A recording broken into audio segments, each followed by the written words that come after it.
Willie D. Live. Like, this is why if you decided that, Joe Blow decides I'm going to do a concert, hey, I'm going to the Toyota Center to do a concert. Y'all, I'll meet you there. Don't meet me there, beat me there. And nobody shows up. But if Drake decides to come up to that same place, that venue, it's going to be sold out and the people will be around the corner because he's a celebrity. That's human nature. Yeah. I'll ask you a question, yeah. And I do this in my talks all over the country. Mm-hmm. I'm sure you've heard of a John Wayne Gacy. Yeah. Ted Bundy. Yeah. Jeffrey Dahmer. Yeah. David Berkowitz, right? I haven't heard of David. Son of Sam, okay. Yeah. All right, so you've heard of those names and others. Mm-hmm. Can you name any of their victims? Ooh, wow. Tough. You can't. Nobody can. Yeah. But we all know who they are. They're household names. They're the ones who the books, the movies, the Netflix streaming shows, they're the ones who become household names. They're immortalized. They're given infamy because they committed some of the most horrific crimes in this country's history. And I used to say, who does A&E do bios of? Do bios of serial killers and mass murderers, right? Mm-hmm. You ever seen them do a bio of a crime victim? You don't.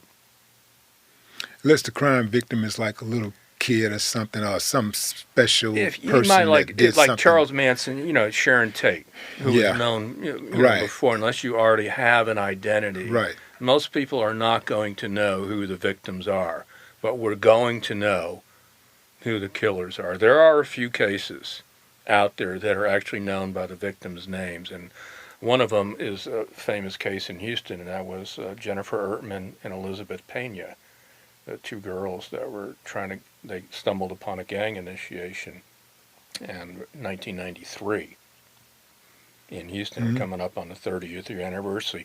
A lot of people in Houston know that case, and they know it as the Ertman Pena case, which is very rare. So when you had like Netflix, it was a couple months ago, the number one show was Dahmer. And so all of a sudden victims' families are now thrust right back into the spotlight that they never ever wanted to be back again, because all of a sudden now true crime is in vogue. It is in big demand. I get calls to talk about cases that are long gone because everybody wants to do true crime stuff now. But what they don't remember is what this does to the families. As a result, when you're putting somebody like Jeffrey Dahmer back on, number one. And then some people are treating him as a hero. Yeah. Oh God, yeah. What I saw that was very disturbing was the Halloween costumes of that dude. Say, man, this whole society needs therapy. Like, we've been traumatized as a society. We've been traumatized because we have normalized trauma. We've normalized crime.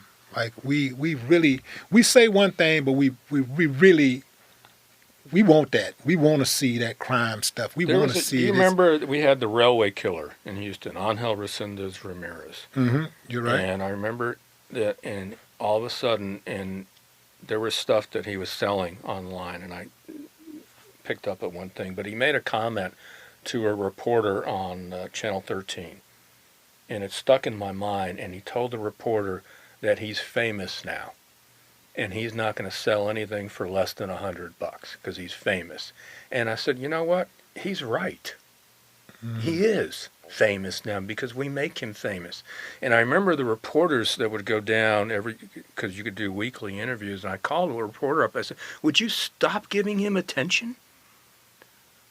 Stop putting him up there. I don't, just let it go stop this infatuation that you have. And a lot of these guys, sometimes this is what they seek. They seek the fame, the infamy, and the immortality.